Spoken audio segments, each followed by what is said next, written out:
Olá, pessoas! Há 2 vídeos atrás, o Rafa estava aqui comigo para a gente falar a respeito dos rapazes que sentiram orgulho de fazer parte, da história da revista.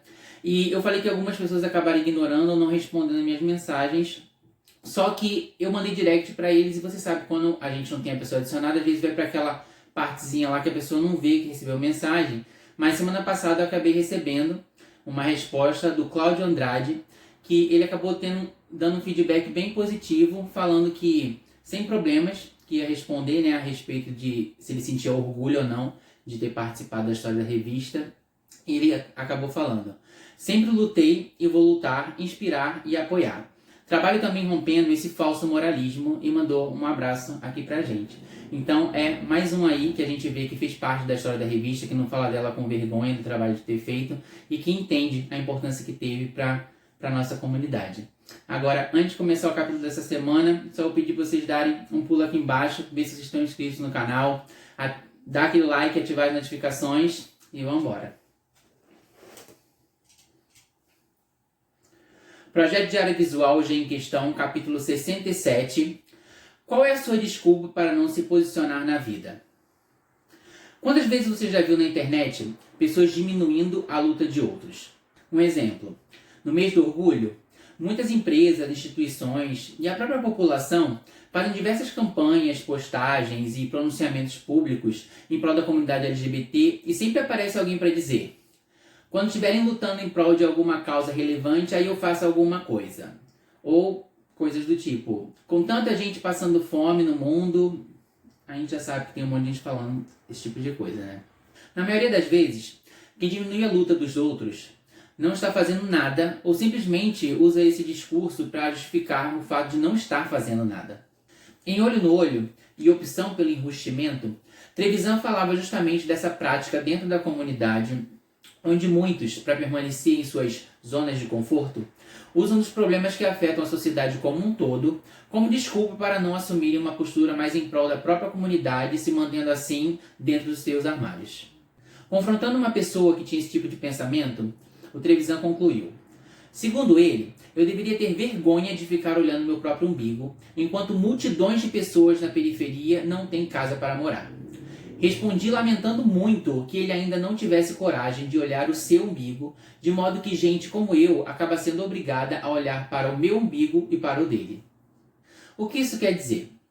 Enquanto iguais, a falta de coragem de muitos em lutar por pautas importantes faz com que a luta de outros seja muito maior para alcançar direitos tanto para o covarde quanto para si mesmo. A dinâmica de só lutar por outra causa quando uma estiver ganha não deveria ser levada em consideração quando existe a possibilidade de lutar igualmente por ambas e as fazer acontecer. Limitar a possibilidade de conquistas com o discurso de que precisamos nos preocupar com isso primeiro para depois nos preocuparmos com outras coisas nada mais é que um subterfúgio para acabar fazendo nada. Trazendo isso para os tempos atuais, estamos passando por um momento político incrivelmente delicado e desastroso da história do nosso país. E junto a isso, a comunidade LGBT tem sido morta, atacada, tanto por alguns empresários, meios de comunicação, profissionais do meio e até a própria sociedade. Então não existe lugar para o discurso: a gente tem que mudar a política brasileira primeiro e lutar pelas outras coisas depois, porque prioridades são prioridades. Não há tempo para deixar nada para depois, quando trans estão sendo queimadas vivas, gays sendo metralhados, apresentadores em rede nacional chamando a gente de raça desgraçada, camisa da seleção e gabinete da Câmara com o número 24 não sendo usados por causa da LGBTfobia entranhada em todas as camadas da sociedade. É tempo de estarmos atentos e lutarmos por tudo, seja por justiça social, impeachment presidencial, por nosso direito à dignidade e, acima de tudo, fazer a justiça ser executada em todas as esferas possíveis para que possamos viver numa sociedade muito mais justa e igualitária. E agora a pergunta do Rafa: o que você tem a dizer para as pessoas que acham chato falar de política? A gente precisa se atentar para a verdade de que tudo na nossa vida é político. Se preço de coisas que estão mudando no mercado, ou se a nossa vida está sendo perseguida, diferenças sociais dentro da sociedade, tudo é política. Por mais que a gente queira escolher viver na ignorância, achando que eu não preciso falar de política, minha vida não gira em torno disso. Infelizmente, essa ignorância dentro da mente de muita gente faz com que cada vez mais políticos errados sejam eleitos. Eu sei que muitas vezes a gente tem até a boa intenção de votar nos políticos certos, mas às vezes eles se revelam e a gente acaba vendo que eles só faziam parte de uma mesma camada que está aí para enganar muita gente.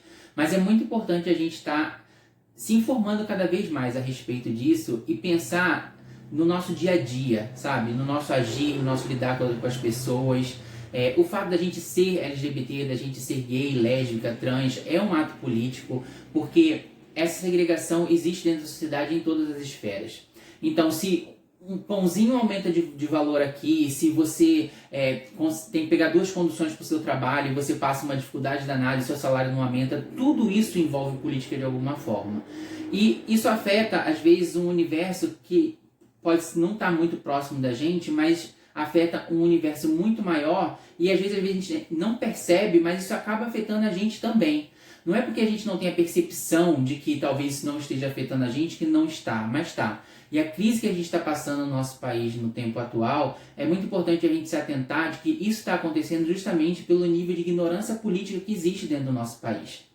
A gente precisa brigar menos, se entender mais e ver que só junto, conversando e se engajando, entendendo mais sobre todas essas camadas da sociedade, que a gente vai aprender, a se respeitar mais, entender mais o direito de ir e vir de um e do outro e saber que a gente tem como viver melhor em sociedade, porque a gente precisa colocar pessoas responsáveis que cuidem melhor do nosso dia a dia e que isso começa, infelizmente, dentro da política mesmo.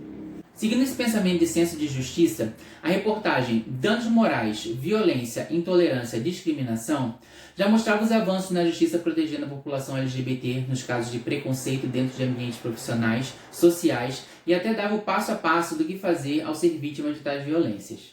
Em Igreja e Religião, Nudez nos Campos do Senhor, uma entrevista com o ex-padre argentino André Gioeni, onde revelava sua homossexualidade, detalhes de sua trajetória de sacerdócio à carreira de modelo.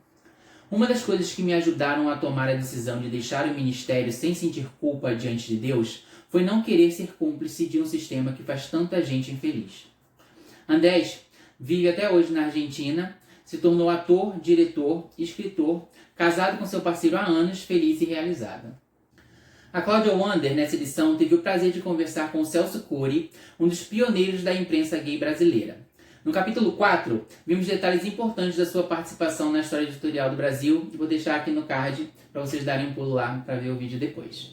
Em Corpo, uma matéria sobre reiki para todos, mostrando as melhores formas de aproveitar a energia à sua volta para encontrar equilíbrio entre corpo, mente e espírito.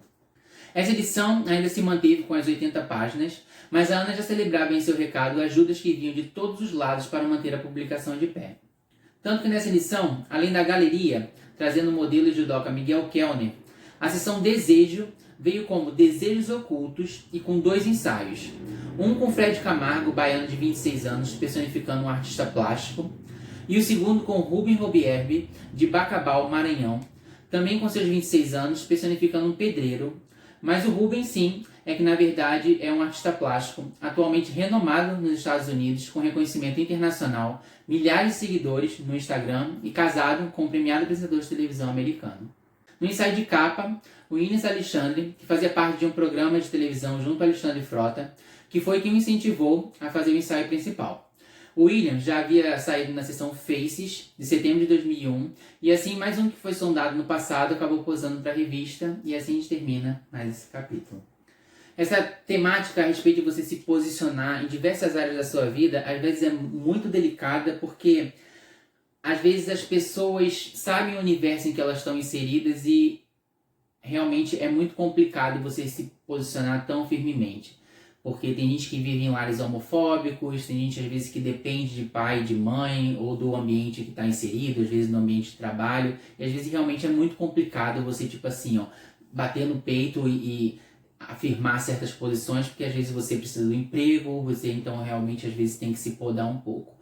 Então eu queria saber de vocês acham que é difícil esse posicionamento político em todas as áreas da vida? Será que às vezes a gente realmente tem que se podar um pouco e saber aonde é que a gente está pisando para a gente acabar não se prejudicando também? Deixa aqui embaixo nos comentários, porque pelo menos comigo às vezes a gente tem que saber fazer política até mesmo dentro da nossa vida pessoal, porque fere sentimentos, fere pessoas próximas e a gente a gente vive numa época que a gente tem brigado demais e conversado de menos. E a gente tem que entender que a vida muitas vezes tem muito mais coisa a ser avaliada do que simplesmente uma discordância. Lógico que essa discordância em relação ao quadro político atual e quem nos governa, às vezes não é só uma opinião política, mas sim um projeto, né, de governo que elimina a vida de pessoas, que não valoriza e não faz com que a gente se sinta assegurados como cidadãos dentro da sociedade. Então, isso daí realmente é um caso à parte. Mas falar de política sempre parece meio delicado. Vocês também acham? Deixa aqui embaixo o comentário para eu saber. Só, antes de ir embora, queria agradecer por vocês estarem aqui comigo mais essa semana. Não esquece de estar inscrito no canal, deixar aquele like, ativar as notificações. No Instagram tá aqui embaixo, como sempre. Comenta bastante aí embaixo, compartilhe o vídeo e a gente se vê na semana que vem. Até já já.